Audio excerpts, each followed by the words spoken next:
So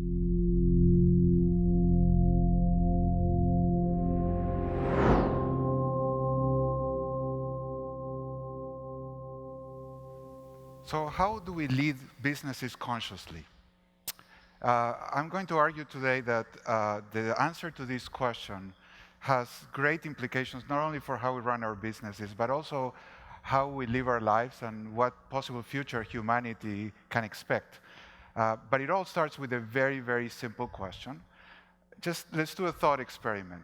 Imagine that we meet outside and we're just saying hello to one another, and I ask you, what's your job? So take just 1 second and say, what would be your obvious answer? How would you respond to me if I say, what's your job? And keep that in mind. Now, this very simple question, I'm going to claim it's a Zen koan. It's not as maybe mysterious as what's the sound of one hand clapping, but I'm going to argue that it's very tricky to answer the question, what's your job, correctly. In fact, I am so sure that it's tricky that I'm going to have Zen meet sports betting. I'm going to make a bet with you. I'm going to bet, let's just say, $10 with each one of you, that in 3 minutes you change your mind. How about that? Nothing up my sleeve. In 3 minutes, if I ask you again, what's your job? You're not going to tell me the same thing you just thought when I said, imagine we meet outside and I ask you, what's your job? How many of you would take that bet? How many of you would say, I know what my job is and you're not going to change my mind in 3 minutes?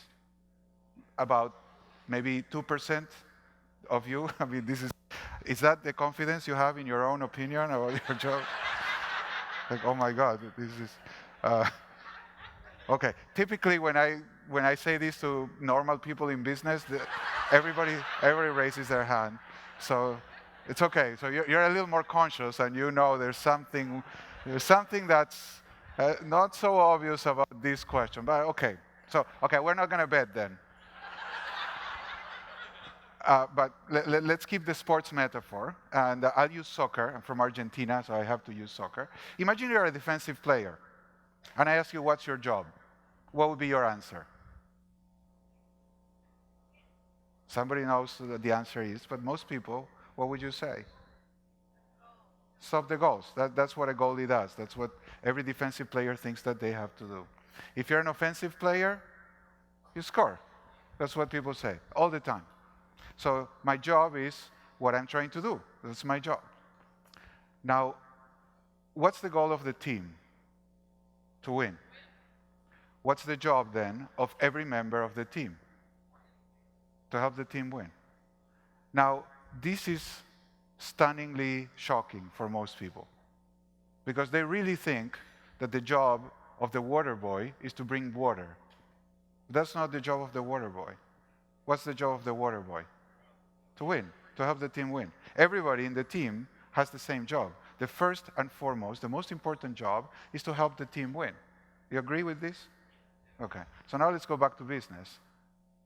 In soccer, we're trying to win a cup.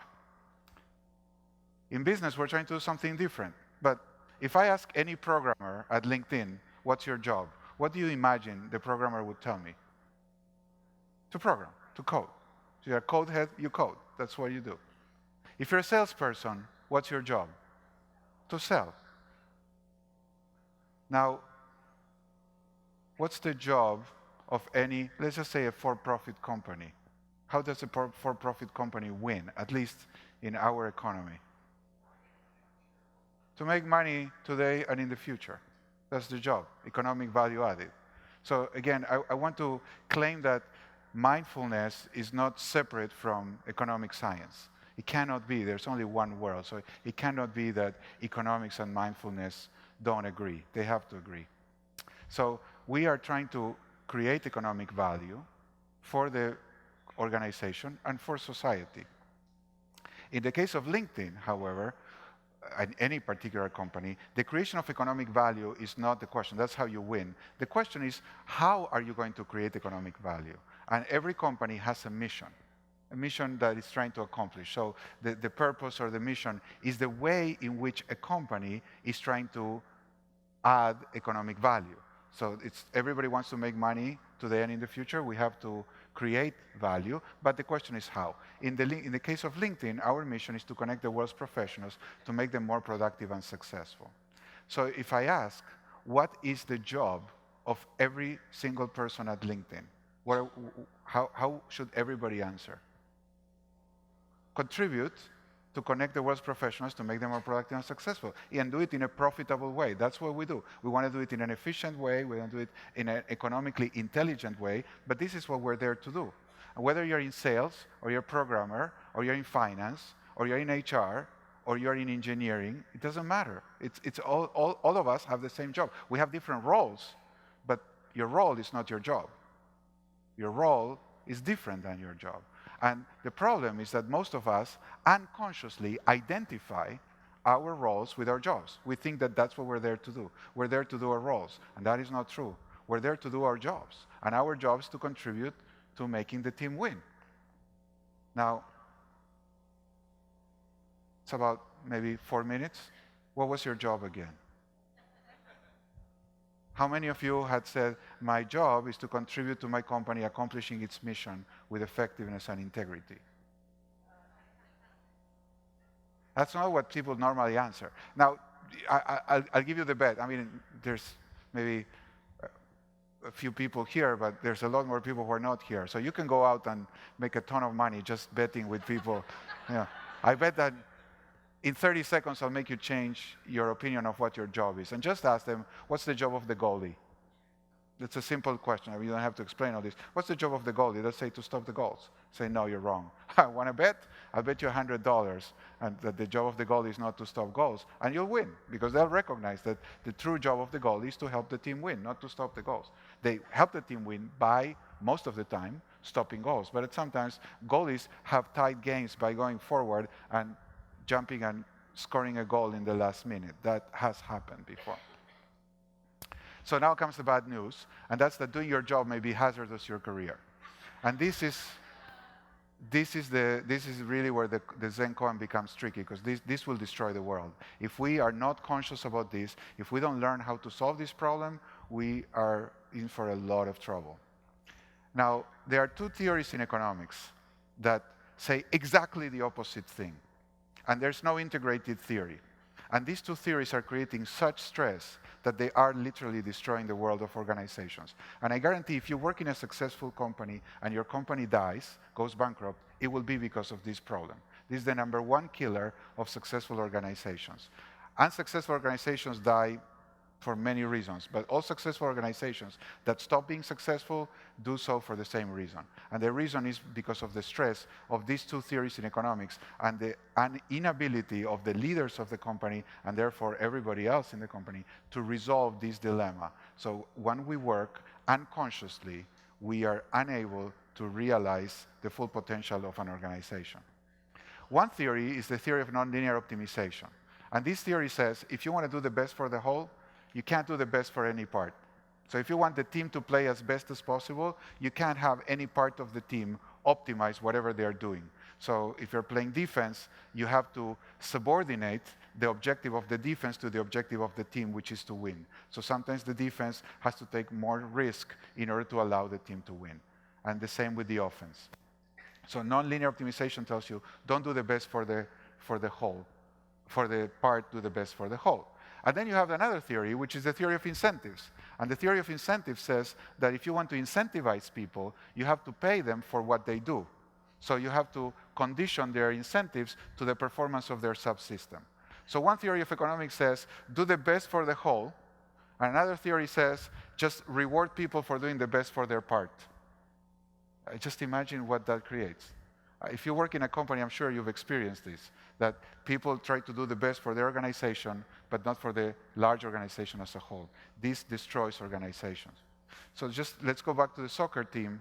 If you're a defensive player, what's your KPI, your key performance indicator, is to prevent goals. What would you, if you're offense, you want to score. So if you're a defense, where would you look better, winning 5-4 or losing 0-1? And make it easy for you, you look better losing 0-1 because you only allow one goal. If you're offense, you want to win 1-0 or you want to lose 4-5. You look better losing 4-5 Why? Because the idiots of the defense allowed 5 goals, but you scored 4. So you're actually looking pretty good. This is the problem. If you want cooperation, you're going to lose accountability. And if you want accountability, you're going to lose cooperation. When you have cooperation, you're going to get free riders because you lose accountability. And when you privilege accountability, you're going to get silos because you're going to lose cooperation. There's no way you can avoid the problems of moral hazard and adverse selection if you have cooperation, which means people are going to do the wrong thing. And there's no way you're going to have everybody playing together if you have strong accountability. No way to solve this. Really, there's no way. So what the hell do you do? There's an old Jewish saying that says, whenever you're given two equally bad alternatives, choose the third. So we're going to choose the third, because this literally, it's crazy. There's no way to solve this problem. I mean, I tried for 20 years to solve the problem, and I mean, I didn't even give up. It's just, it was obvious mathematically, it can be proved that there's no solution to this problem. So what do? Well, you have to look for a solution somewhere else. And it's not in the realm of compliance, where you give incentives, but it's in the realm of commitment. So I'm going to say that the hardest problem in economics has a spiritual solution. The hardest problem, because it's logical, these computers that are self-interested would create the same organizational problem. The hardest logical, mathematical problem has a spiritual solution. What do you mean by this? Is that leaders offer their people a trade. And the trade they offer is, I want your enthusiasm, entheos. I want your energy. I want your support for the goal. And what I'm going to give you is agape. I'm going to give you the kind of love that is going to support your growth and your well-being. This kind of trade is different than any other material incentive. There are reasons in economics that I could explain to you why this is so, but essentially it's because these goods are non-exclusive. They're non-rivalrous in consumption, as we say. So you being enthusiastic doesn't take anything away from me being enthusiastic. And so the typical constraints in economics of a budget that either you get or I get are broken by choosing goods that are not rivalrous in their consumption. How do leaders do this? Well, the first thing is they set a purpose that is very noble, that people feel empowered by this purpose. They follow ethical principles. Every human being wants to be good. We all have this inherent ethical desire to be at peace with ourselves, to feel that we are right. And we all want to be in community. So leaders, purpose, principles, and people. These are 3 things that aware leaders do to break this illusion that we are here only to maximize our own self-interest in the unconscious way. This is a higher level of self-interest. This doesn't mean give away your self-interest. It actually expands self-interest to include the full dimension of the human being. This creates a force field, literally a force field that organizes people in a way that is not nonlinear. So it's very different when you organize particles with a magnetic field than when you try to align them one by one with your fingers. That's what happens in an organization with a conscious leader. And as Csikszentmihalyi said, he's famous, the author of Flow, and many books about that.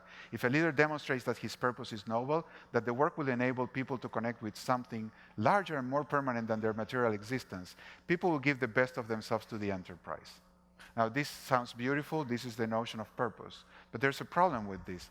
To do this, a leader has to break the last illusion. And this is another unconscious thing that we all have about leadership, is that a leader has no followers. A true leader has no followers. I don't know if you ever heard this, but every time I read a book, it's like the leader and the followers. A true leader has no followers. If you look at this Usain Bolt. Are people following Usain Bolt? No. It looks like that, no? This is a mirage. It looks like they're following him. But what are they doing? They're all running to the goal. Usain Bolt is the one that's fastest to the goal. Well, it's the same with the purpose. The leader is not saying people, the good leader is not telling people, follow me. A good leader is the one that's ahead because he's closer to the purpose. But he's telling people, come follow what I love. Don't follow me. Follow the purpose that inspires me.